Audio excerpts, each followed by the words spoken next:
First thing we're going to do is to find our horizontal asymptote. So horizontal asymptote is going to be the degree on the top versus the degree on the bottom, so we're going to compare them. So if we were to FOIL out the bottom, it would be an x squared function, and on the top we have an x to the first. So the top is less than the bottom, so we have y equals 0 as our horizontal asymptote. We can't cancel anything out here since the bottom is already factored for us. There's nothing that can cancel out. So I have a vertical asymptote at x equals -2. Okay, so even though there's two -2's there, there's one asymptote. Then we want to see any holes. So since nothing canceled out, we don't have any holes. So holes would be none. Okay, to find the x-intercepts, take the numerator and set it to 0. So that's just going to be 0, 0. And the y-intercept, we would look at the coefficients. And since the top has no coefficient, 0 divided by anything is 0. So I have a y-intercept of 0, 0 as well. So before we go ahead and pick our additional points that we need, we're going to graph steps 1 through 5. So let's go to our graph. So y equals 0 is our horizontal asymptote. And remember, if you have a horizontal asymptote at y equals 0, most likely your points are going to touch it or cross it. But only if it's a horizontal asymptote and only if it's at y equals 0. So next thing we have is our vertical asymptote, and that's at x equals -2. So we're going to go to -2 and make our asymptote. Then we have no holes, and we have an x and a y-intercept, both at 0, 0. And again, they're touching that horizontal asymptote, and that's okay. So we need a bunch of extra points, because I don't know what this is going to look like, because I have one point and that's it. So let's pick a couple of additional points on each side. So I'm going to go ahead and pick some points. So I'm going to pick -1 for x, and again, plug it into your function to find the resulting y, which would be -3. I'm also going to pick +1. If I plug that in, I get 1/3.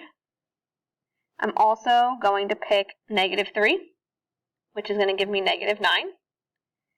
And I'm going to pick -4, which is going to give me -3. Okay, so I'm going to graph these points. So the first point I had was, I'll go back in case you guys need to see it again, -1 and -3. So -1, -3. It would be here. Then I have 1 1/3. So 1 1/3 is going to be about here. So it's crossing that horizontal asymptote. It's going over it, but still it's going to stay very close to that asymptote. It's not going to jet off into the first quadrant really high up and go out of control. It's going to stay very, very close to that asymptote. The next point that I have is on the other side of the asymptote, on the left side. So if I pick -3 for x, it was -9 for y. So 1, 2, 3, 4, 5, 6, 7, 8, 9. So here. And then -4, -3. So here.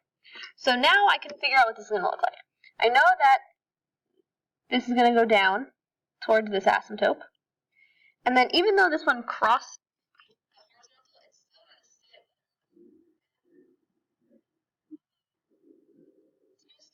like that, very, very close to that asymptote. And then the other side, this side's going to go down towards that asymptote. This one's going to go up towards this asymptote. Whoa, like that. I'm not the best graph drawer on this machine, but okay, so it's going to look like this, and this is going to look similar to one of the graphs that we looked at on the iPads. Okay, so when the p-value was the same, when p1 equaled p2, kind of what it looked like. Let's go through one more example. So on this one, okay, first step again, horizontal asymptote. So compare the degrees of the numerator and the denominator. So the degree on the top is 2, degree on the bottom is 1. Since 2 is greater than 1, this has no horizontal asymptote. So this is none. Then I want to factor anything that I can. So this is going to factor to be x plus 3, x minus 3, over x plus 3. So I can cancel these out, and I have x minus 3. So this is the new function I'm going to be working with. And yes, it is a linear, so I know you know how to graph x minus 3, but we're going to still need all of the information that we put when we're doing rationals. So there's nothing that was left over because I crossed out the denominator. So there's no non-removable discontinuity. So there is no vertical asymptote. And I did cross out the x plus 3, so that represents a hole. So I have a hole at negative 3, and then to find the value, I'm going to plug that into my new function. So that's going to give me negative 6. So at negative 3, negative 6, I have a hole. The x-intercept, I'm going to take the numerator and set it to 0.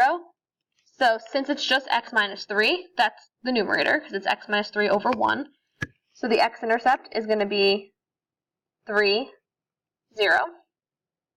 And then the y-intercept, just plug in 0 for y, or look at the constant term, which is negative 3. So 0, negative 3. And then I'll write my additional points here. So first, again, we're going to graph everything from steps 1 through 5. So horizontal asymptote, none. So I'm not going to draw one. Vertical asymptote, none. So I'm not going to draw one. I have a hole at negative 3, negative 6. So at negative 3, negative 6, I have an open circle. Then I have an x-intercept at 3, 0. And I have a y-intercept at 0, negative 3. Okay? And I know what this is going to look like. This is the line x minus 3. It's a linear, so I don't need any additional points. So I'm actually going to write this here. For additional points, I'm going to write not needed. Okay, so like I said, it really depends on the function to see how many additional points you need and if you need any. So in this point, we don't need any. Like, you can pick some more if you want to, but it's going to be a line. We know what the slope is, so we can continue this ourselves. So again, it's going to not go through that hole. It's going to start at the hole, and then it's going to jump over, oops, and come out that side. It's supposed to be straight, but oh well. So there we have it.